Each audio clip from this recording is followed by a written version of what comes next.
하나님의 말씀 봉독해 드리겠습니다. 다 같이 성경을 들고 일어서시기 바랍니다. 아주 목독한 말씀은 에베소서 2장 11절과 13절 말씀을 제가 봉독해 드리겠습니다. 이것은 하나님의 말씀입니다. 그러므로 생각하라. 너희는 그때에 육체로는 이방인이요 손으로는 육체에 행한 할례를 받은 무리라 칭하는 자들로부터 할례를 받지 않는 무리라 칭함을 받는 자들이라. 그때에 너희는 그리스도 밖에 있었고 이스라엘 나라 밖에 사람이라. 약속의 언약들에 대하여는 외인이요 세상에서 소망이 없고 하나님도 없는 자이더니 이제는 전에 멀리 있던 너희가 그리스도 예수 안에서 그리스도의 피로 가까워졌느니라. 아멘. 앉으시기 바랍니다. 오전 예배에는 에베소서 2장 8절에서 10절의 말씀에 대해서 제가 말씀을 드렸습니다. 에베소서 2장은 우리 거시적인 방법으로 볼 때 두 개의 문단으로 이렇게 구별이 되죠. 그러니까 1절에서 10절, 다음에 11절에서 22절. 그러니까 문단이라고 하는 말은 좀 큰 개념이에요. 문단이라고 하는 말은 그래서 하나로 묶을 수 있는 단위니까 그 문단 안에는 몇 개의 단락들이 또 이제 들어갈 수가 있습니다. 그래서 에베소서 2장은 두 가지의 큰 문단으로 나누고 1절에서 10절까지는 이제 그 헬라 원문에 보면은 세 절로 되어 있습니다. 세 문장으로. 그래서 1절에서 7절, 8절에서 9절, 그다음에 10절 이렇게 된다고 해서 제가 이제 지난주하고 오늘 오전까지 3시간에 걸쳐서 이제 2장에 대한 1절에서 10절에 대한 말씀에 대해서 여러분들에게 이제 설교를 했습니다. 이제 11절부터 또 이어집니다. 11절부터 이제 이렇게 지금 이어지는 이 단락에서 11절부터 그러면 22절까지는 어떻게 문장이 나누어지느냐? 오전에 말씀드린 대로 11절에서 22절까지는 세 문장으로 딱 나눠집니다. 원문에는 11절에서 13절, 14절에서 18절, 19절에서 22절. 그러니까 이것은 헬라어 원문을 기준으로 말씀드리는 거기 때문에 우리가 보는 개역 한글 성경하고는 문장을 나누는 방식이 다릅니다. 그래서 헬라어 원문에 관한 그 나누는 방식을 가지고 제가 또 여러분들에게 이제 말씀을 드립니다. 그러면 이제 19절에서 22절까지도 제가 3시간에 걸쳐서 설교를 하는데요. 우선 19절과 22절을 거시적인 차원에서 전체적인 윤곽에 대해서 먼저 말씀을 제가 드리겠습니다. 우선 11절과 13절의 내용은 오늘 설교할 내용인데, 이제 너희는이라고 하는 그 2인칭 복수는 에베소서 안에 있는 이방인 그리스도인들로 보는 게 낫고요. 우리는이라고 하는 1인칭 복수는 바울과 유대인들을 포함하는. 그렇다고 꼭 뭐 이방인 그리스도인이냐 유대인 그리스도인이냐 이렇게 구분 안 해도 돼요. 그냥 너희는 우리는 할 때 그냥 다 에베소 성도고 거기에 우리 시대를 초월해서 예수 믿는 모든 성도들이 함이 되어 있다 이렇게 생각하면 됩니다. 그러나 그렇게 구분하는 것도 틀린 구분법은 아니기 때문에 그렇습니다.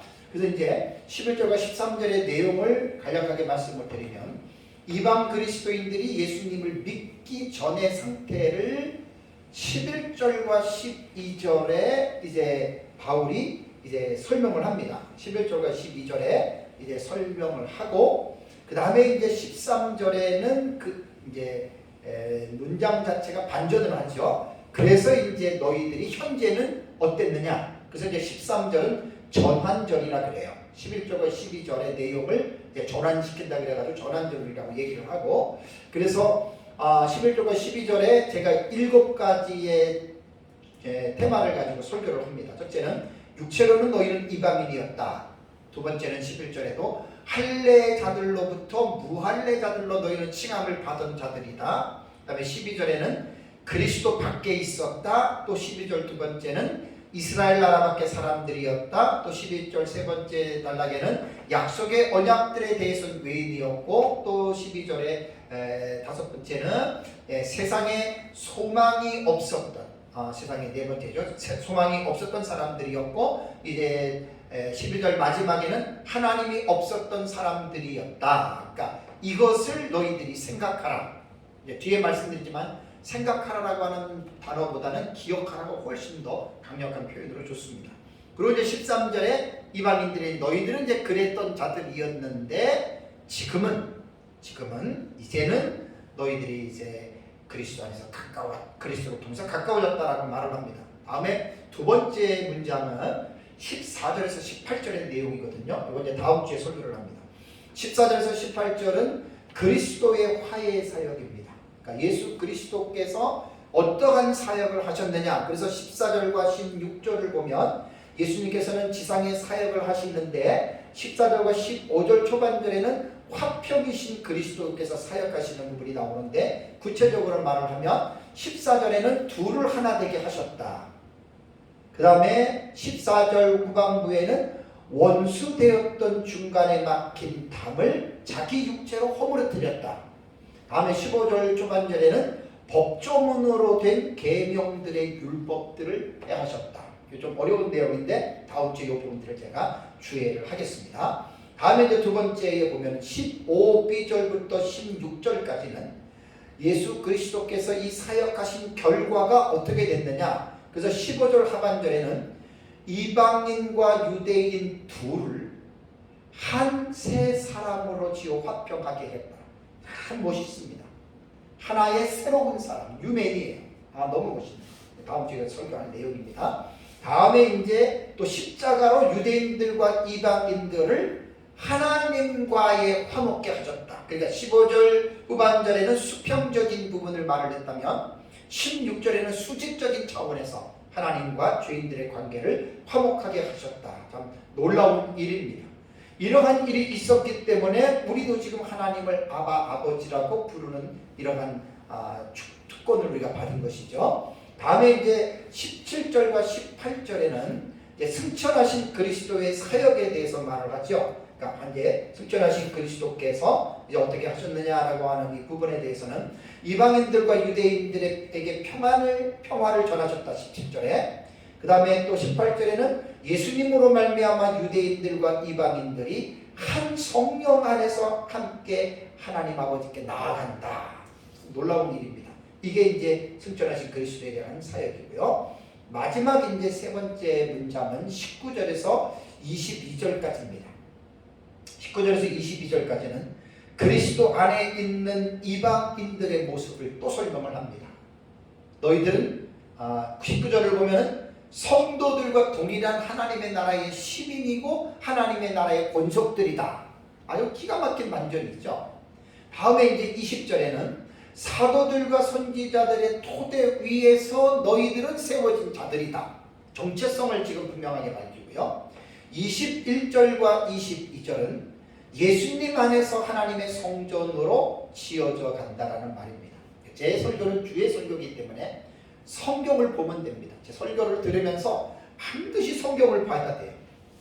그래야지 성경을 좀 자세하게 풀어나가기 때문에 성경을 꼭 펴놓고 성경을 보시면서 설교를 들어야 많이 도움이 됩니다. 제가 지금 이제 11절에서 지금 13절에 있는 이 말씀은 특히 11절과 12절에 나오는 이 내용 중에서 제가 7가지를 말을 할 거예요. 근데 이 7가지에 대한 이 용어를 이해하기 위해서 먼저 우리가 알아야 할 지식이 있습니다. 이 서론적인 내용이 지금 되게 중요합니다. 왜냐하면 이 용어들이 그냥 읽혀지는 게 아니라 선 지식이 있어야 이 용어들을 우리가 이해할 수 있거든요. 그래서 이제 오늘 지금 설교할 2장 11절과 13절의 문단의 내용을 이해하기 위해서 먼저 우리가 알아야 할 지식은 뭐냐면 성경에 대한 올바른 지식을 갖고 있어야 됩니다. 자 보세요. 성경은 우리가 알고 있는 대로 구약 39권, 신약 27권, 합 66권입니다. 여기서 더해도 안 되고 빼도 안 됩니다. 그래서 구약 성경이 39권이고 신약 성경이 27권이면 구약과 신약의 차이점이 뭐죠? 구약과 신약의 차이점을 말하면 시간적인 측면에서 말할 때에는 예수 그리스도께서 탄생하기 이전에 기록된 하나님의 말씀을 우리는 구약 성경이라고 합니다. 올드 테스트먼트라고 합니다. 예더냐? 예수님께서 탄생하시고 기록된 마태복음부터 계시록까지 27권을 뉴 테스트먼트, 새 언약, 그래서 신약 성경이라고 우리는 이야기를 합니다. 그러니까 우리가 성경을 말할 때에는 시간적인 의미로서 예수님 탄생 전후로 구약과 신약으로 나누는 것은 좋지만 마치 구약 성경과 신약 성경의 내용을 이분법적으로 구분하는 것은 그건 잘못된 겁니다. 자, 이분법이라고 하는 말은 뭐냐면 두 부류로 가르거나 나누는 거예요. 앞에 것과 뒤에 것을 나눠버려요. 근데 구약 성경과 신약 성경은 시간적으로는 우리가 구분할 수 있지만 내용을 가지고 이렇게 구분한다라고 하는 것은 정말 여러분 이건 위험한 방법입니다. 그래서 구약 성경과 신약 성경에 대해서 내용을 이분법으로 보는 사람들 가운데 대표적인 예가 세대주의에서 이런 것들이 좀 강한데, 구약 시대는 율법 시대다, 신약 시대는 복음의 시대고 곧 은혜의 시대다라고 하는 율법과 은혜, 복음 딱 양구도로서 내용을 갈라버리는데 틀리지는 않지만 이러한 사상을 가지고 있는 것은 정말로 위험합니다.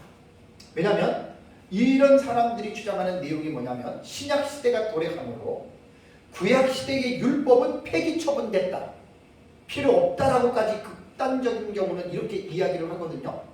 그러니까 이러한 사상을 가진 사람들한테 성경을 배우면 마치 구약 성경은 이제 신약 시대에는 정말 필요 없는 것처럼 여러분 느껴질 때가 있어요. 이거는 정말 여러분 정말 상당히 잘못된 관점입니다. 구약 성경에 기록된 율법은 폐기된 것이 아닙니다. 예수님 친히 말씀하시기를 내가 율법을 폐하러 온 것이 아니라 율법을 어떻게 해요? 완성시키기 위해서 왔다 그랬죠. 그죠? 그러니까 예수님께서 오심으로 구약의 율법이 사라지거나 필요 없는 것이 아니라 예수님께서 오심으로 말미암아 구약의 율법이 완성이 됐어요. 근데 율법도 간단하게 하나만 말하는 게 아니에요. 도덕법, 의식법, 시민법 이런 법들이 있잖아요. 그죠? 그러니까 이런 것들을 잘 여러분 우리가 율법에 대한 기본적인 공부를 해야 됩니다. 그래서 예수님께서 오심으로 말미암아 의식법 같은 경우는 우리 폐기되었다 이렇게 말을 하면 안 돼요. 완성된 거예요. 예수님이 오시기 전까지 구약시대에는 의식법으로 제사법, 짐승의 희생 이런 것들을 보여준 거는 예수님 오심으로 그것이 완성됐을 뿐이지 그게 없어졌다, 필요 없다 이렇게 말을 하면 안 돼요. 그렇다고 다시 그 법이 필요하다 이런 뜻은 아닙니다.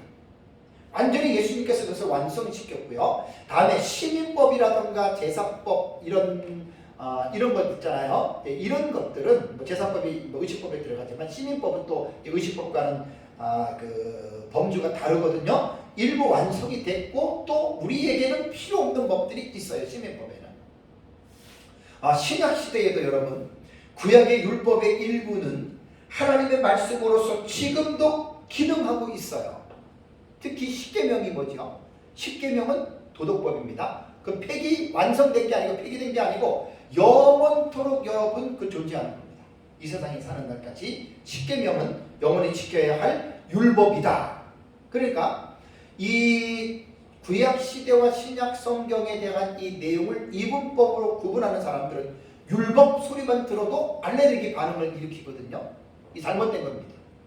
그래서 바울은 디모데에게 뭐라고 얘기하면 율법은 선하고 의로운 것이라고 말을 했고 율법은 죄를 범한 자들에게는 꼭 필수 가격한 그러한 내용이다라고 바울은 이제 그들에게 말을 하고 있습니다. 그래서 우리는 하나님의 특별 계시, 하나님의 말씀을 말할 때에는 구약 성경과 신약 성경 전체를 총망라해야지 내용상으로 구약 성경과 신약 성경을 나눠버리면 여러분 이거는 분명히 잘못된 것이라고 하는 것 여러분 기억하셔야 됩니다. 그러니까 하나님의 말씀은 구약 성경과 신약 성경을 내용상으로 나누면 안 됩니다.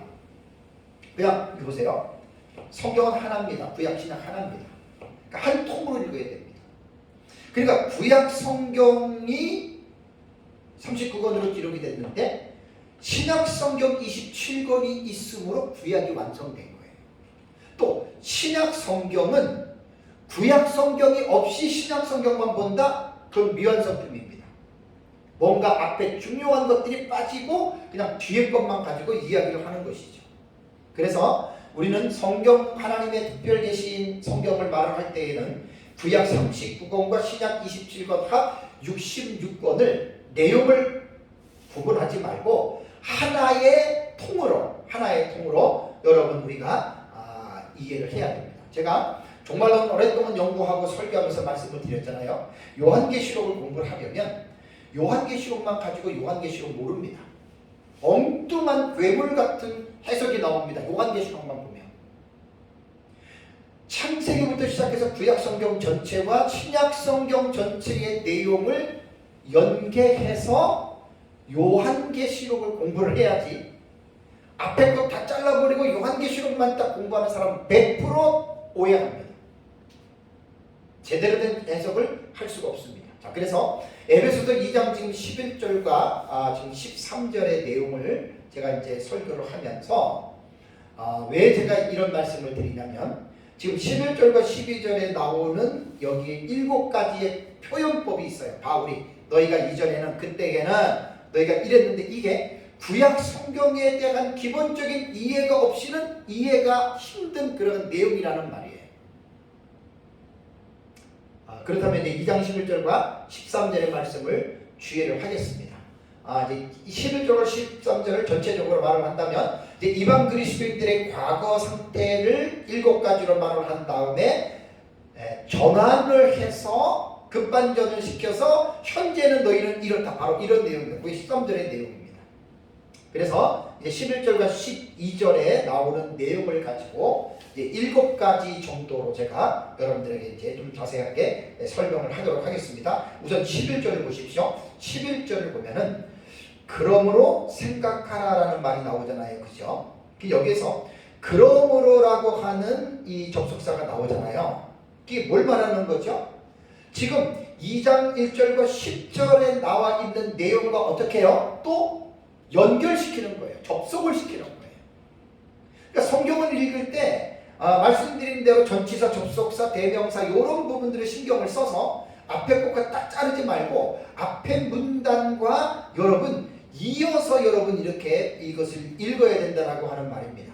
바로 앞 문단에서 에베소에 있는 이방 그리스도인들과 유대 그리스도인들이 과거의 모습에 대해서 언급을 했습니다. 이게 2장 1절과 3절에도 나오고, 근데 이제 본달락에 그러므로라고 하는 접속사가 헬라어로는 디오라고 합니다. 디오. 요게 이제 앞에 문단과 연결해서 보는데, 11절에는 딱 첫 번째 나오는 문장이 동사하고 접속사가 먼저 나옵니다. 그러니까 디오 무네모뉴에테라고 하는, 그러니까 그러므로 생각하라라고 하는 말이거든요. 그런데 이 무네모뉴에테라고 하는 이 단어, 이게 무네모뉴라고 하는 단어거든요. 언어 사전에 들어가서 보면은 생각하라라기보다는 기억하라로 읽는 것이 훨씬 더 우리에게 다가옵니다. 생각하라가 아니라 기억하라라고 하는 거예요. 상기시켜 주는 거예요. 뭐 생각은 여러 가지로 할 수 있겠지만 기억하라라고 하는 것은 좀 어떤 부분에서 한정적인 의미를 갖고 있습니다. 이게 뭐냐면 무네모뉴에테라고 하는 이것은 무네모뉴에 이게 뭐냐면 현재 명령형입니다. 법이 현재 명령형이란 말이에요. 시상이 현재고. 그러면 현재 명령은 어떤 뜻으로 해석해야 되는지 아십니까? 예를 들자면 동사가 법이 아우리스트라고 하는 법이 있어요. 요 현재 그다음에 과거 미래 직설법은 시간의 구애를 받지만 그 외에는 가정법이라던가 명령법이라던가 이런 것들은 헬라어 동사는 시간과는 관계 없습니다. 그러니까 직설법에서만 이 시간과 관계가 있는 거예요. 이것은 명령형이거든요. 그러니까 기억하라고 하는 말은 시간과는 상관이 없는 거예요. 근데 헬라어에 아우리스트라고 하는 특별한 동사의 그 형태가 있는데, 그것은 뭐냐면 과거에 일어났던 단회적인 사건이에요. 그 아주 헬라어는 동사의 태를 보면은 이게 언제적을 말하는 것인지에 대한 분명한 것을 알 수가 있는데, 오늘 여기 본문에 보면은 문해모니에테라고 하는 이 단어는 문해모니의 현재 명령형이거든요. 그럼 현재 명령형은 어떻게 해석을 하느냐? 이것은 반복하거나 지속하라고 하는 의미가 있는 거예요. 현재 명령형은 기억을 계속 반복해야 돼요. 계속 이어가야 돼요. 그러니까 계속하여 기억해서 잊지 말라라고 하는 말입니다. 그러니까 11절에 그러므로 생각하라, 그러므로 기억하라. 11절과 12절은 너희가 계속 반복해서 지속적으로 7가지의 너희들의 과거의 너희 상태를 말을 할 때 그것을 너희가 잊지 말고 기억하라. 그런 의미로 이제 11절의 내용들을 여러분 우리가 이제 이 부분을 받아들여야 됩니다. 그러나 한 가지 오해가면 안 될 것이, 지난주에도 제가 말씀을 드렸잖아요. 기독교는 과거 지향주의가 아닙니다. 지나간 과거로 들어가가지고 과거에 파묻혀서 과거의 영향을 받는 종교가 아니라 기독교는 미래지향주의 종교입니다. 미래지향주의 종교라고 하는 것은 우리가 과거에 어떤 삶을 살았든지 그런 거는 현재의 우리에게, 미래를 살아가는 우리에게는 별 상관이 없다는 거예요. 그 과거의 삶이 우리에게 영향을 미치면 그거는 여러분 잘못된 거거든요. 그럼에도 불구하고 왜 과거를 잊지 말고 현재 명령으로 계속해서 지속적으로 기억을 해야 되느냐? 지난주에 말씀드린 대로 이렇게 생각하면 됩니다. 개구리 올챙이적 생각 못한다는 말이 있잖아요. 그죠? 요 속담은 형편이나 사정이 전에 비하여 나아진 사람이 지난날에 미쳐나거나 어렵던 때의 일을 생각하지 않고 처음부터 잘난 듯이 뽐내는 것을 비유로 하는 말이에요. 개구리 올챙이적 생각을 못한다는 말. 여러분, 우리가 구원을 받았습니다. 오전에도 잠깐 말씀드렸지만 구원받은 게 얼마나 기쁘고 감사합니까? 그러나 개구리 올챙이적 생각을 못하면 큰일 난다. 그런 차원에서는 과거에 우리가 어떤 사람이었는지에 대해서는 잊지 말고 현재 명령형으로 계속해서 지속적으로 기억할 필요는 있습니다. 다만 과거에 사로잡히거나 과거로 돌아갈 필요는 없습니다. 그것만 여러분들이 이해하고 여러분들이 이제 본문의 말씀을 생각하면 됩니다. 자, 그렇다면 이제 11절에서 12절의 말씀을 듣는데 또 하나 이제 오해해서는 안 되는 말이, 바울이 지금 에베소에 있는 이방인 그리스도인들에게 너희가 과거에 어쩌고저쩌고 이야기하는 이 내용들은 이방인들을 무시하는 차원에서 하는 말이 아닙니다. 이거 오해하면 안 됩니다. 그러니까 11절과 12절에 표현한 내용은 이스라엘 백성들의 입장에서 볼 때 그러하다. 7가지가 다 그런 내용이에요. 꼭 요거 내가 하나하나 끝날 때마다 요걸 내가 주의를 환기시킬 것입니다. 이렇게 기억하고 보셔야 됩니다. 11절을 보면 첫 번째 보세요. 그러므로 생각하라, 기억하라. 뭘 기억하라고요? 너희는 그때의 육체로는 뭐라고요? 이방인이었다는 것을 기억하라. 자, 여기에서 육체로 이방이라고 하는 말은 혈통적 신분에 대한 바울의 표현이거든요. 그러니까 이 말이 뭐냐면 이스라엘 백성들은 조상인 아브라함의 자손이잖아요. 그죠? 그러니까 아브라함의 자손들은 혈통적으로 그들은 하나님의 선택된 민족으로 이제 보는 겁니다.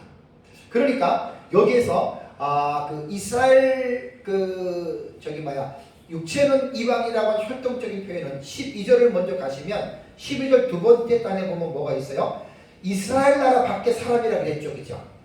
제가 이 두 가지를 한 번에 묶어서 첫 번째 제가 설교를 합니다. 같은 어떤 의미이기 때문에. 그렇다면 먼저 우리가 육체로는 이방인이다, 이스라엘 나라 밖에 사람이라고 하는 이 말을 구약 성경을 통해서 먼저 우리가 기본적인 이해가 필요한 것은, 구약 성경을 보면 하나님께서 아브라함을 선택하시죠. 그리고 아브라함이 낳는 자손들은 그게 선민인 이스라엘 백성들이 된 거예요. 그래서 구약 성경을 보면 이 이스라엘 백성들이 하나님의 선택된 민족이라고 하는 사상이 아주 구약 성경에 짙게 깔려 있어요. 여기에 비해서 이스라엘 백성들 외에 모든 다른 민족은 젠틀, 이방인입니다. 이방인. 그러니까 이스라엘 외에 모든 민족은 이방인이라고 이렇게 부른다는 말이에요. 이것은 뭐죠? 아까 말씀드린 대로 이스라엘 백성 입장에서 지금 구분하는 거예요. 그러니까 오해가 있으면 안 됩니다. 자, 그러면 이스라엘 백성들은 이 선민 사상에 대해서 하나님의 생각과 이스라엘 백성들은 엄청난 차이가 있었습니다. 이거 꼭 이해하셔야 됩니다. 왜냐하면 하나님께서 이스라엘 백성들을 선민으로 부르신 것은 이스라엘 백성들만 자녀를 삼으려고 한 것이 아니다. 많은 사람들이 지금 이스라엘 백성들은 이것을 전혀 모르고 있고 지금 신약시대의 그리스도인들도 이것을 모르고 있는 사람들이 의외로 있어요. 자, 이것은 어디에서 우리가 이 부분을 우리가 해결할 수 있냐면 출애굽기 19장 5절 6절을 가보세요. 꼭 이 출애굽기 19장 5절 제가 많이 여러분들에게 강조했는데 출애굽기 19장 5절 6절에 보면 뭐가 나와요? 이게 시내산 언약이에요. 이 노아의 언약도 중요하고 아브라함의 언약도 중요하고 여인의 후손의 언약도 다 중요한데 이 시내산 언약도 되게 중요합니다. 그래서 출애굽기 19장 5절 6절의 시내산 언약의 말씀을 보면은 하나님께서 세상의 모든 민족이 내게 속해 있다라는 말을 해요. 그러니까 이 말을 오해를 한 거예요, 이스라엘 백성들이. 그러니까 세계가 다 내게 속해 있다라고 하는 이 말씀 속에는 하나님의 작정과 계획 속에는 모든 이스라엘 백성들뿐만 아니라 모든 민족을 하나님이 구원할 것이다라고 하는 그 계획이 하나님의 속에는 있는 거예요. 그래서 하나님이 19장 6절을 먼저 보시면 너희가 내게 대하여 제사장 나라가 되며 거룩한 백성이 되리라라고 하는 말이 있잖아요. 하나님께서 이스라엘 민족을 아브라함을 선택한 것은 제사장 나라가 되기 위해서 하나님이 선택한 겁니다. 제사장은 뭐지요? 사람과 하나님과의 사이를 중개해 주는 게 제사장이거든요. 그러니까 이스라엘 민족 자체가 제사장 나라라고 하는 말은 뭐냐면 하나님은 모든 세계의 민족들 다 하나님 구원하실 계획을 갖고 계시고 그것을 이스라엘이라고 하는 그 민족을 대표적으로 하나님이 선택해서 그들을 통해서 하나님은 도구가 되는 거예요. 도구를 통해서 그들을 통해서 모든 민족을 구원하시겠다라고 하는 이 계획을 가지고 이스라엘 백성들을 아브라함을 선택한 겁니다. 안타깝게도 이스라엘 백성들이 구약 이스라엘 백성들이 그걸 몰랐어요. 지금 유대인들 정통 유대인들 그거 지금 모르고 있습니다. 그래서 여기에 첫 번째 육체로는 이방인이라고 하는 이 말은 이스라엘 백성 입장에서 자기들에게 타민족을 이방인이라고 말을 하는데 여기에서 이스라엘 백성들이 가지고 있는 선민의식이 하나님께서 그들을 선민으로 부르신 목적을 그들이 모르고 있다. 이게 좀 비극입니다. 그래서 사실은 이스라엘이 멸망한 거예요. 참 이거는 좀 많은 설명이 필요하지만 제가 시간상 이 부분만 이제 설명하고 이렇게 넘어가겠습니다. 근데 여기서 우리가 잊지 말아야 될 것은 우리도 마찬가지죠. 우리도 육체로는 어때요? 우리 육체로는 혈통으로는 아브라함의 자손이 아니잖아요. 우리도 이방인이에요. 기분 나쁜 거 하나도 없어요. 근데 여기서 문제가 뭐냐면 이스라엘 백성들이 하나님이 자기들을 선택한 것을 몰라서 이들은 이방인들을 배타적으로 대하잖아요. 잘못된 거예요. 오늘날에도 그리스도인들 가운데에 우리가 예수 믿고 구원받았다고 마치 우리가 특권 의식을 가지고 믿지 않는 사람들을 이렇게 무시하고 이방인 유대인들이 했던 것처럼 그렇게 한다면 여러분 그것은 절대로 잘못된 겁니다. 그래서 이제 뭘 기억해야 되냐면 육체는 너희들 이방인이었다라고 하는 거 기억해야 되고요. 자, 두 번째는 뭐라고 나오죠? 11절에 손으로 육체에 행한 할례를 받은 무리라 칭하는 자들로부터, 그러니까 할례 받은 이스라엘 백성으로부터 그런 뜻입니다. 뭐라고요? 할례 받지 않는 무리라 칭함을 받는 자들이라라는 말이 나오죠. 그죠? 자, 할례는 우리가 잘 아는 대로 아이가 태어나면 남자의 생식기의 끝에 남는 표피를 칼로 자르는 거예요. 왜 그렇다면 하나님께서 아브라함에게 그의 백성들에게 왜 할례를 행하게 했느냐? 할례를 행하게 한 것은 이스라엘 민족을 구별하기 위해서 한 겁니다. 구별. 다른 민족들과 구별하기 위해서. 뭐 여기에는 하나님의 뭐 여러 가지 깊은 내용이 있겠지만 그걸 일일이 다 말할 수는 없고 간략하게 말하면 할례라고 하는 것은 그런 것입니다. 그래서 하나님께서는 이제 이스라엘 백성들을 선택하시고 또 그들에게 할례를 주었는데 그것이 어떻게 보면 이스라엘 백성들에게는 프라이드가 된 거예요. 자랑거리가 된 거예요.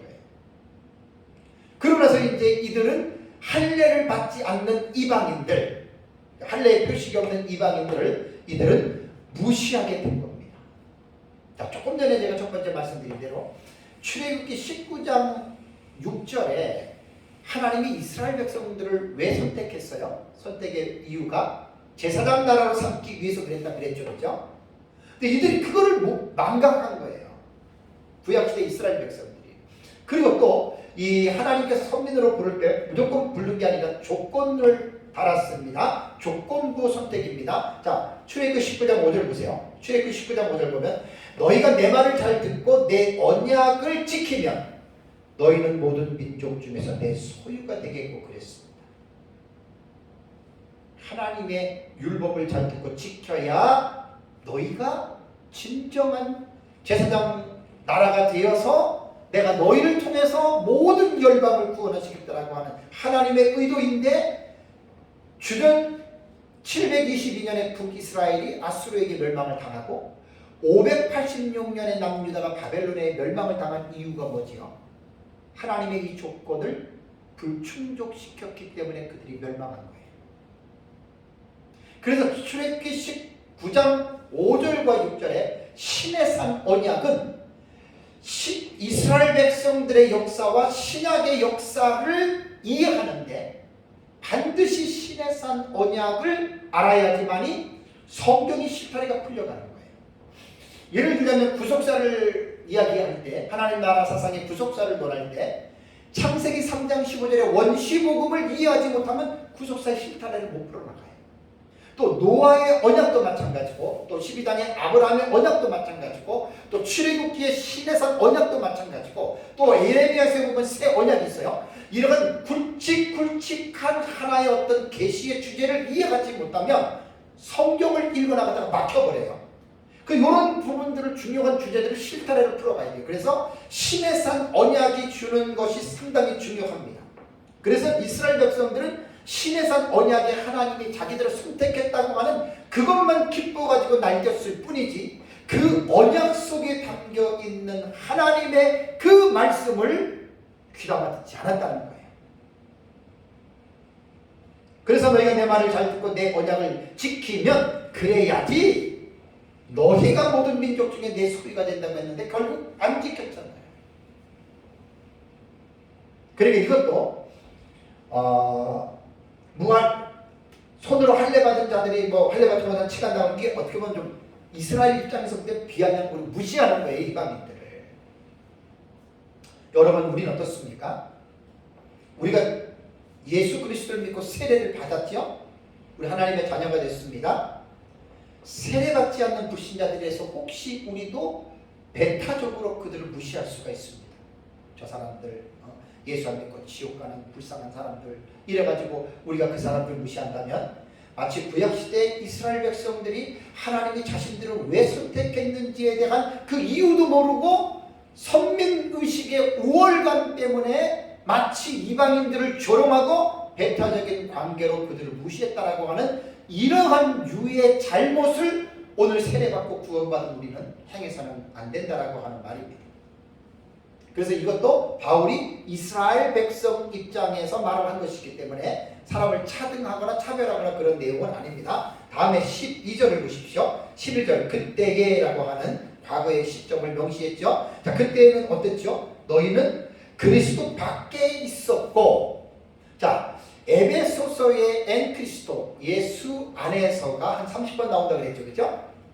1장 3절에서 14절까지 11번 나옵니다. 엔 크리스도 예수 안에서라고 하는 말이 되게 중요해요. 신약 성경이 약 150번 나온다고 그랬어요. 바울 서신에 약 100번이 나와요. 그러니까 그리스도 안에서는 되게 중요해요. 하나님의 자녀라는 이야기죠. 반대로 안의 반대가 바뀌잖아요. 그때 너희는 그리스도 밖에 있었고, 자, 이 말은 구약 시대 성경에 대한 일반적인 지식이 있어야 됩니다. 그리스도라고 하는 말은 그리스도 기름 부음을 받은 자를 말을 하거든요. 구약 성경의 그리스도인 메시아는 히브리어로는 마샤흐라고 우리말은 메시아라고 합니다. 1차적으로 이 메시아는 자기 백성인 이스라엘 백성들에게 약속이 되어졌습니다. 꼭 이스라엘 백성들은 아닙니다. 1차적입니다. 그 2차적으로는 모든 민족인데, 자, 이것이 요한복음 1장 10절과 11절을 보시면 그가 세상에 계셨으며 세상은 그로 말미암아 지은 바 되었으되 세상이 그를 알지 못하였고, 11절을 보면은 자기 땅에 오매 자기 백성이 영접하지 아니하였으나, 이 말은 예수 그리스도는 육신적으로는 아브라함의 자손이잖아요. 그죠? 그러니까 자기 백성이고 복음을 전하는데 첫 번째의 대상자가 이스라엘 백성들이었다는 말입니다. 그러니까 그들은 그리스도 메시아 기름 부음 받은 자 안에 있었던 첫 번째로 그들에게 주어진 특권임에도 불구하고 그들이 영접하지 않았어요. 이 그리스도를 십자가에 못 박았다는 말이에요.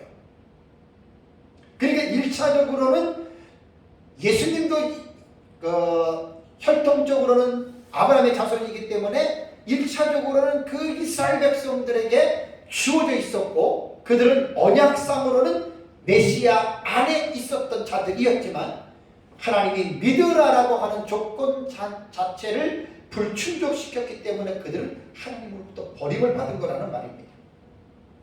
그래서 여기에서 우리가 오해를 해서는 안 될 것이, 1차적인 의미로 볼 때에 이방인들은 그리스도 밖에 있었다는 말이에요. 그러나 성경을 깊이 보면 이방인들도 에베소서 나오잖아요. 그죠? 에베소서 1장에서 우리가 좀 많이 봤잖아요. 하나님이 이방인 그리스도인들도 유대인 그리스도인들도 그리스도 안에서 엔 그리스도, 중요한 표현입니다. 그리스도 안에서 선택한 거예요. 그러니까 여기서 너희가 그리스도 밖에 있었다라고 하는 말은 이제 이스라엘뿐 아니라 모든 죄인들이 다 그리스도 밖에 있었던 것이죠. 그러나 이제 혈통적으로는 이스라엘 백성들이 그리스도 안에 있었지만 결국 그들이 이제 그리스도를 무시하고 그리스도를 십자가에 못 박음으로 말미암아 그들이 이제 떨어진 자들이 된 겁니다. 그래서 우리는 이 에베소 교회 성도들에게 바울이 그러므로 기억하라, 현재 명령형입니다. 계속해서 지속적으로 너희는 이 사실을 기억하라. 맞다, 맞습니다. 나는 그리스도 밖에 있었습니다. 개구리 올챙이쪽 생각해야 됩니다. 우리 다 그리스도 밖에 있었던 사람인데 어느 날 하나님의 은혜로 우리가 엔 그리스도 안에 거하는 놀라운 복을 여러분 우리가 받았다라고 하는 사실입니다. 그래서 이런 표현들을 기분 나쁘게 들으면 안 돼요. 절대 기분 나쁘게 바울이 말한 게 아니에요. 모든 인류는 유대인이든 이방인이든 로마서에 보면 모두가 다 죄인이고 모두가 다 여러분 저기 하나님을 아는 자 없었다고 얘기를 했습니다. 그런 차원에서 받아들여야 되고, 다음에 12절 두 번째 절에는 뭐죠? 이스라엘 나라 밖의 사람이라. 요것은 이제 앞에 육체로는 이방인에 대한 설명과 같이 요거는 이제 한 것으로 넘어가겠습니다. 다음에 이제 다섯 번째 12절 세 번째 단락은 뭐죠? 약속의 언약들에 대하여는 뭐라고요? 외인이다, 관계없었다라는 말이죠. 자, 여기에서 약속의 언약이 뭘까요? 그래서 제가 서론에 이 11절과 12절의 말씀을 이해를 하려면 먼저 구약적인 지식을 가지고 있어야 이게 이해가 되는 거예요. 구약의 지식을 아무것도 모르고 이 신약성경 이것만 딱 읽는 사람들은 이게 도대체 무슨 뜻인지 모르거든요. 여기에서 약속의 언약이라고 하는 말은 이스라엘 백성들인 아브라함의 자손에게는 땅과 자손에 대한 약속이 주어진 거 알죠? 창세기 12장 2절에 내가 너로 큰 민족을 이루고 내게 복을 주어 내 이름을 창대하게 하리니 너는 복이 될지라. 2절에서는 자손에 대한 약속을 했거든요. 이 약속의 언약입니다. 땅은 가나안 땅이고, 근데 여기에서 아브라함에게 자손을 주시겠다라고 하는 이 자손은 누굴까요? 이삭이에요? 야곱이에요? 다윗이에요? 자, 잘 이해해야 됩니다. 하나님이 내 씨로 번성케 한다라고 하는 말은 육신의 혈통으로는 물론 이삭을 통해서 나오는 것도 있지만 영적인 의미를 우리가 간과해서는 안 되는데 갈라디아서 3장 16절을 보세요. 자, 갈라디아서 3장 16절 갖다가 다시 돌아옵니다. 갈라디아서 3장 16절 한번 볼까요? 이 약속들은 뭐예요? 아브라함과 그 자손에게 말씀하신 것인데, 분명히 창세기 12장 2절에 아브라함을 약속한 거예요. 근데 뭐라 그랬죠? 여럿을 가리켜 그 자손이라 하지 아니하고 어떻게 해요? only one man이에요. 오직 한 사람을 가리켜 내 자손이라 하였으니, 그 자손이 누구죠? 곧 그리스도라. 놀라운 일입니다. 그러니까 아브라함의 수많은 자손들을 말하는 게 아니라 오직 한 자손, 그게 육신의 혈통으로 내려오는 그리스도입니다.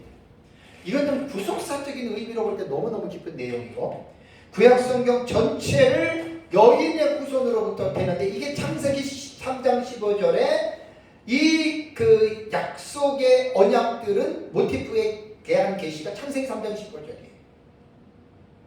내가 너를 여자와 원수 되게 하고 내 후손도 여자와 후손과 원수가 되게 하리니 여자의 후손은 내 머리를 상하게 할 것이요 너는 그의 발꿈치를 상하게 할 것입니다. 여기 나오는 여인의 후손, 너무너무 중요한 겁니다. 그러니까 여기서 약속의 언약이라고 말을 할 때에는 이 원 계시가 창세기 3장 15절에 됐고, 여기서 여인의 후손이 쭉 내려오다가 아브라함 때에 하나님이 아브라함을 선택하고, 그러면서 이제 또 그 대한 그 족보들이 쫙 여러분 내려오고 있지 않습니까? 여기서 오해해서는 안 될 것은, 앞에서도 제가 계속 그 오해하지 않기 위해서 제가 계속 말씀을 드렸습니다. 하나님께서 이스라엘 백성들에게 여인의 후손에 대한 약속은 이스라엘 백성들만 위한 것이 아닙니다. 근데 이스라엘 백성들은 착각을 했다 그랬죠? 신의 산 언약을 그들이 하나님의 말씀하신 그 엄중한 내용을 이들은 무시하고 있었어요. 참 안타까운 일입니다. 여기서 여인의 후손은요, 이스라엘뿐만이 아니에요. 아까 출애굽 19장 5절에 세계가 다 내게 속겠다 그랬죠. 하나님은 모든 세계를 구원할 마스터 플랜을 갖고 있었어요. 신의 산 언약의 특징입니다. 그리고 그 구원하기 위한 방편으로서 도구로서 하나님이 아브라함을 선택한 것밖에 없는 거예요. 그러니까 이스라엘 백성들만 하나님이 구원하시겠다는 의미가 절대 아닙니다.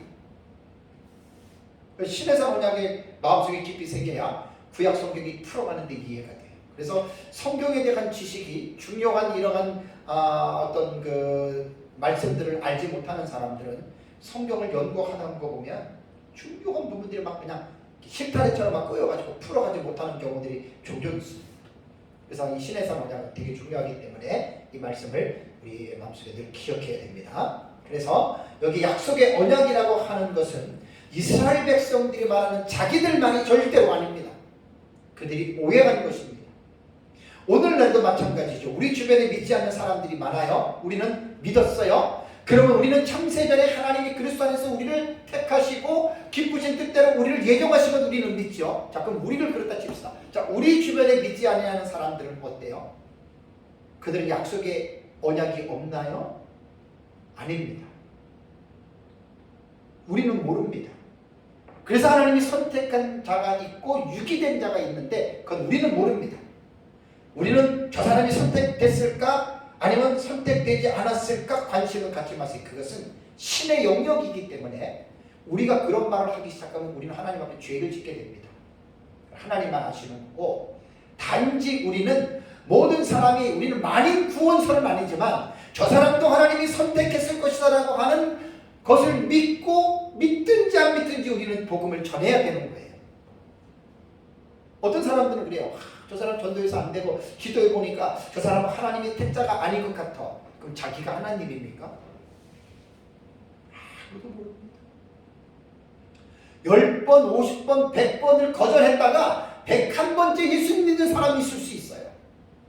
함부로 우리가 하나님의 영역을 침범해서 마치 내가 하나님 것처럼 저 사람은 선택된 사람이 아니야 라고 이런 것은 큰 죄를 범하기 때문에 여러분 그렇지 않습니다. 그래서 약속의 언약에 대해서 외인이라고 하는 말은 이스라엘 백성들 입장에서 볼 때 그렇게 표현한 것이다라는 것을 기억해야 됩니다. 다음에 6번째는 12절도 이어서 볼까요? 약속의 외인이요 하고 그 다음에 세상에서 어떻게 해요? 소망이 없었던 자들이다. 그런 것입니다. 자, 세상에서 소망이 없다라고 하는 말은 뭐냐면 하나님의 선민으로서 택함을 받은 이스라엘 백성들은 무슨 소망이 있었냐면 자기를 부르신 하나님에 대한 소망이 있었고 또 하나님의 나라에 대한 소망을 가지고 구약시대의 성도들은 살아가고 있었습니다. 이스라엘 백성들은. 다는 아니지만 하나님은 이스라엘 백성들에게 이 선지서를 보면은 이 세상은 장망성이다라고 계시했습니다. 장차 망할 성은. 그 철로역정에 나오는 용어인데 이 사전에도 장망성이라고 하는 용어 안 나옵니다. 그 만드는 말이에요. 장차 망할 세상이다. 그래서 이스라엘 백성들에게는 하나님께서는 이 세상은 장차 망하는 곳인데 나의 나라인 하나님의 나라는 영원한 것이라고 하는 것들을 성경을 통해서 하나님이 구약 성경에 많이 기록해 놨어요. 자, 그렇다면 구약 성경의 선지서에는 이 세상은 결국 하나님의 심판을 받아서 멸망할 것에 대해서 예언했고 그리고 이스라엘 백성들이 영원한 하나님의 나라의 소망을 가지고 살도록 선지자들을 통해서 하나님께서 이렇게 예언을 하게 하셨는데 그 증거가 신약 성경의 히브리서 저자가 이 부분을 정확하게 요약하고 있어요. 자, 히브리서 11장을 가보세요. 히브리서 11장 13절과 16절. 여러분들한테는 내가 고양시에서 지금 30년째 목회를 하는데 뭐 수백 번 했죠. 이건 너무 중요해서. 히브리서 11장 13절에서 16절 보십시오. 자, 히브리서 11장은 믿음장이라고 읽었습니다. 이 사람들은 어떻게 해요? 다 믿음을 따라 죽었다. 그러니까 11장에 기록된 구약의 믿음의 선진들 다 믿음으로 살다 믿음으로 죽었다 그 말입니다. 근데 약속을 받지 못하였을 때 그것을 멀리서 보고 환영하며 그들은 땅에서 어떻게 살았습니까? 외국인과 나그네처럼 살았습니다. 땅이 많아도 부자가 돼도 왜 외국인과 나그네처럼 살았느냐? 14절 보니까 그들이 이같이 말하는 것은 왜 그랬어요? 자기들이 본향 찾는 자임을 나타내미라. 본향에 대한 소망이 있었다는 거예요. 우리나라의 제3세계에 가난한 나라 사람들이 들어와서 돈을 벌려고 들어와 있습니다. 그들이 왜 돈을 벌지요? 우리나라에서 영원히 살려고 돈 버는 게 아니에요. 우리나라에서 돈을 벌어서 어디로 가요? 자기 고향으로 가려고 하는 거예요. 그러니까 말할 수 없는 고생을 하고 어려움을 참으면서도 그들은 돈을 버는 거예요. 자, 하나님의 자녀들이 그렇습니다. 이 세상에 살면서 우리가 아무리 돈이 많고 아무리 우리가 자수성가했다 하더라도 구약시대의 이스라엘 백성들의 믿음의 선진들은 이 세상에 소망을 둔 게 아니라 자기들의 본향을 생각하면서 이 세상에서는 외국인과 나그네처럼 살았다는 말이죠. 15절 보시면 그들이 나온 바 본향을 생각하였더라면 뭐라고요? 돌아갈 기회가 있었어요. 이 말은 뭐냐면 아브라함의 고향이 메소포타미아 되나요? 그죠? 하란으로 갔다가 가나안 땅으로 갔잖아요. 그 자기 고향을 가면 메소포타미아로 가면 돼요. 그런 말인데 16절에는 뭐라 그랬죠? 그들이 이제는 자기들이 나온 본향 말고 이 세상의 육신의 본향 말고 더 나은 본향을 사모하니 그랬습니다. 더 나은 본향. 이 더 나은 본향이 어디죠? 곧 어디예요? 하늘에 있는 것이라. 놀랍지 않습니까? 그런데 이스라엘 백성들에게는 하나님의 나라에 대한 이 소망이 있었어요. 죽으면 하나님의 나라 간다라고 하는 소망. 그런데 이방인들은 어떻죠? 하나님을 알지 못하니까 그냥 이 세상에서 살다가 그냥 죽으면 끝인 줄 알면서 그냥 살았잖아요.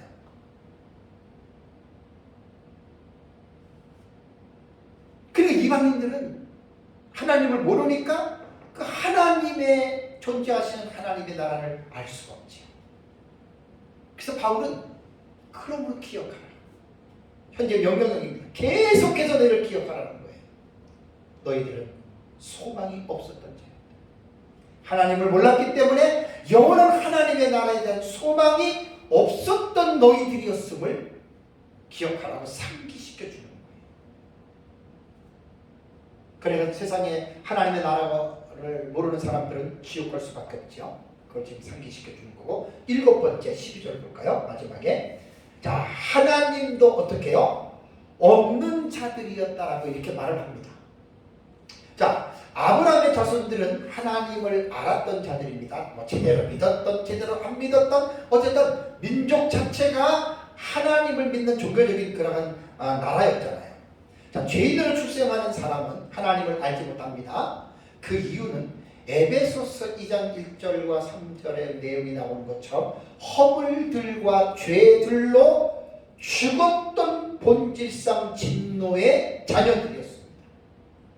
어떤 분들은 기도할 때 허물과 죄로 죽을 뻔했던 우리를 살렸다는데 아닙니다. 허물들과 죄들로 어떻게 해요? 죽었습니다. 완전히 죽었던 우리를 살렸지 죽을 뻔한 사람이 아니라는 말이에요. 로마서를 보면 바울은 뭐라고 얘기하냐면 인간이 자기 스스로 하나님을 알 수 없다. 분명하게 말했습니다. 그렇다면 죄인은 어떻게 하나님을 알 수 있을까? 그래서 계시라고 하는 말이 뭐죠? 아포칼립시스라고 하는 말이 뭐냐면 벗겨내다, 드러내다, 나타내 보이다라고 하는 뜻이 계시예요. 하나님은 하나님 자신이 우리에게 나타나셔서 우리에게 자신을 보여줄 때만이 인간은 하나님을 믿을 수 있습니다. 참 신비한 겁니다. 아브라함도 죄인으로 출생했고요. 그도 하나님을 알지 못한 자였는데 아브라함이 어떻게 하나님을 알았느냐? 창세기 12장 1절을 나옵니다. 창세기 12장 1절 여호와께서 아브라함에게 이르시되 너는 너의 고향과 친척과 아버지 집을 떠나 내가 내게 보여줄 땅으로 가라 그랬죠. 그죠? 그러니까 하나님이 아브라함에게 어떻게 해요? 자신을 계시해 줬어요. 아브라함은 하나님 몰랐어요. 자, 그런데 창세기 12장 1절에 하나님께서 아브라함에게 직접 나타나셔서 자신을 계시해 주신 것이 몇 번째라고 그랬어요? 12장 1절이 하나님이 아브라함에게 첫 번째 나타나서 자신을 계시해 준 사건인가요? 두 번째. 왜냐하면 11장 31절과 32절 보세요. 창세기 11장 31절과 32절에 보면 아브라함이 어디에 있었을 때예요? 하란에 있을 때예요. 그리고 아브라함의 아버지가 데라지요. 그러니까 아브라함의 고향은 메소포타미아예요. 갈대 우르란 말이에요. 거기서 아브라함이 하란으로 이동을 했는데 갈대아 우르에서 하란은 시리아 맨 위쪽이거든요. 1000km가 넘죠. 900km가 1000km가 엄청 먼 길이에요. 그러니까 아브라함은 이미 메소포타미아에서 떠나서 하란이라고 하는 그 지역에 머물러 있다가 그 하란에서 하나님이 또 나타나셔서 말씀한 겁니다. 그러면 첫 번째 부르심에 대한 부분은 누가 설명했느냐? 사도행전 7장을 가보세요. 사도행전 7장을 가면 스데반의 설교에 이 부분을 명확하게 밝힙니다. 사도행전 7장 2절과 4절을 보면 스데반이 이르되 여러분 부형들이여 들으소서 우리 조상 아브라함이 뭐라고 했습니까? 우리 조상 아브라함이 하란에 있기 전 아까 창세기 12장에는 하란에 있을 때 하나님이 나타난 거예요. 근데 여기 보면 우리 조상 아브라함이 하란에 있기 전 어디에 있었어요? 메소포타미아에 있었다. 이스라엘의 여러분 지도를 볼 때, 이스라엘의 지도를 볼 때 제가 하도 많이 그래서 이건 여러분 잘 아시잖아요. 이 하란 메소포타미아가 여기 있어요. 갈대아 우르가 이쪽에 있거든요. 하란은 여기쯤에 있어요. 하란은. 그리고 이 거리가 상당히 800km는 될 것 같아요. 엄청 먼 거리예요. 지금 이게. 여기가 메소포타미아의 아브라함의 고향인데 창세기 아까 12장은 여기에서 하나님이 불렀다고 했죠. 그럼 아브라함이 여기서 어떻게 갔어요? 그래서 스데반은 뭐라고 얘기하냐면 하나님 있기 전 메소포타미아 있을 때 그 다음에 뭐라고 했습니까? 영광의 하나님이 그에게 보여 이르되 뭐라고 했어요? 내 고향과 친척을 떠나 내가 내게 보일 땅으로 가라 하시니 아브라함이 갈대아 사람의 땅을 떠나 어떻게? 하란에 거하다가 하란으로 올라왔지요. 거기서 어떻게 됩니까? 그의 아버지가 죽음에 아까 창세기 11장 나오죠. 데라가 아마 205살에 죽었을 거예요. 데라가 죽었다. 그런데 거기서 뭐라고 했을까? 하나님이 그를 거기서 지금 너희 지금 사는 이 땅으로 옮겼느니라. 그러니까 창세기 12장 1절에서 콜링은 두 번째 콜링이에요. 첫 번째 콜링은 메소포타미아에 있을 때 하나님이 아브라함에게 나타나셨어요. 그래서 여러분 아브라함이 하나님을 알게 된 겁니다. 저와 여러분들은 어때요? 우리가 어떻게 하나님 알았죠? 우리가 똑똑했나요? 우리가 다른 사람보다 더 잘나서 우리가 하나님을 알았나요? 아닙니다. 사람마다 하나님께서 나타나서 사람마다 하나님을 경험하는 이 경험은 다 달라요. 절대 똑같지 않아요. 절대 똑같지 않아요. 분명한 것은 뭐냐면 내가 하나님을 안다면, 내가 예수 그리스도를 믿었다면 하나님이 죄인인 나를 찾아오셨기 때문에, 하나님이 나에게 찾아오셔서 하나님 자신의 존재를 나도 모르지만 그분이 우리에게 가르쳐 준 거예요.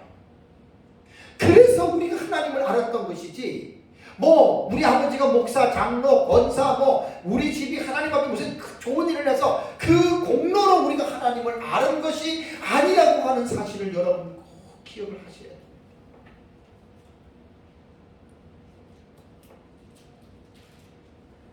너무너무 놀라운 사건이에요.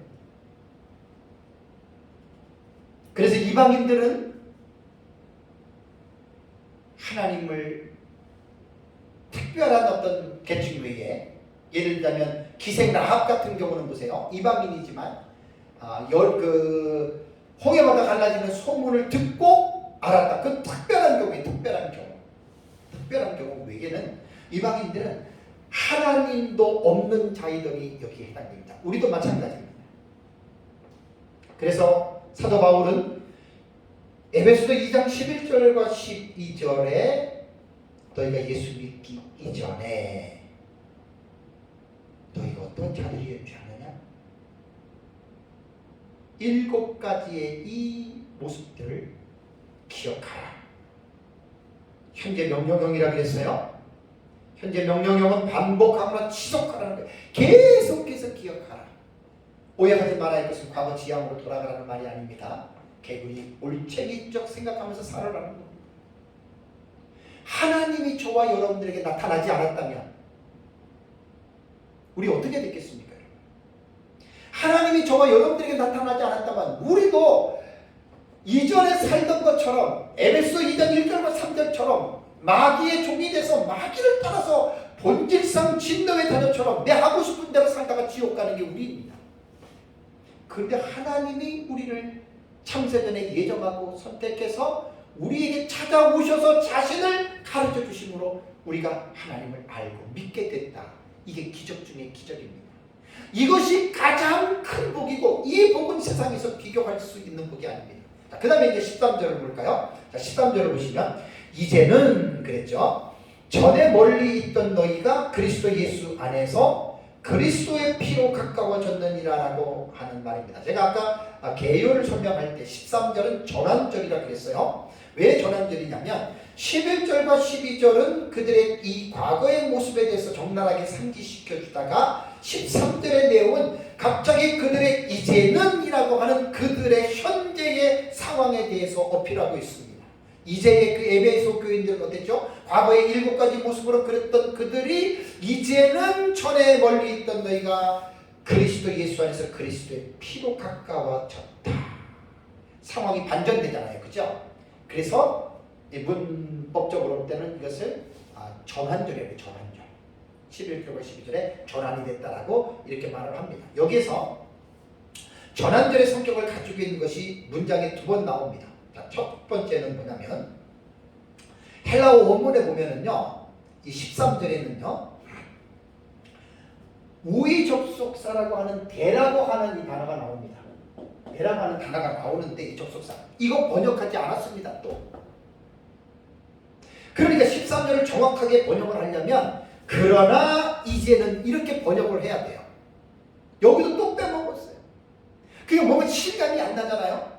이게 지금 전환절이에요. 앞에 내용과 지금 완전히 상반되는 거거든요. 그러니까 대라고 하는 그러나라고 하는 접속사를 번역을 했어야죠. 번역하지 않았어요. 그래서 마사 성경은 전에는 너희가 멀리 있었으나 그러나 이제는, 이학주 교수님 번역 참 잘했어요. 여러분들 번역 성경 사시려면 마사 성경이라고 꼭 사세요. 이게 12월 달에 증거판이 나오려고 했는데 1월 달에 나오거든요. 서점으로 출간되면 꼭 사세요. 아주 좋은 번역입니다. 직접적으로는 아주 좋은 일입니다. 그래서 그 문장 안에서 보면 대라고 하는 접속사가 나오기 때문에 이것은 전환절을 예고하는 거잖아요. 그러나라고 하는 때는. 두 번째는 뭐냐면 본문 안에서 먼과 가까운이라고 하는 단어를 사용했습니다. 마크란이라고 하는 멀다라와 그다음에 앵기수라고 하는 가까운이라고 하는 단어를 표현해서 멀리 있던, 그 다음에 가까워졌다라고 하는 이 말 자체가 전환하는 지금 그 의미를 갖고 있잖아요. 그래서 전에 멀리 있던 이방인들이 하나님께 가까이 오게 된 것은 그리스도 예수 안에서 인 그리스도의 피로 가까워졌다.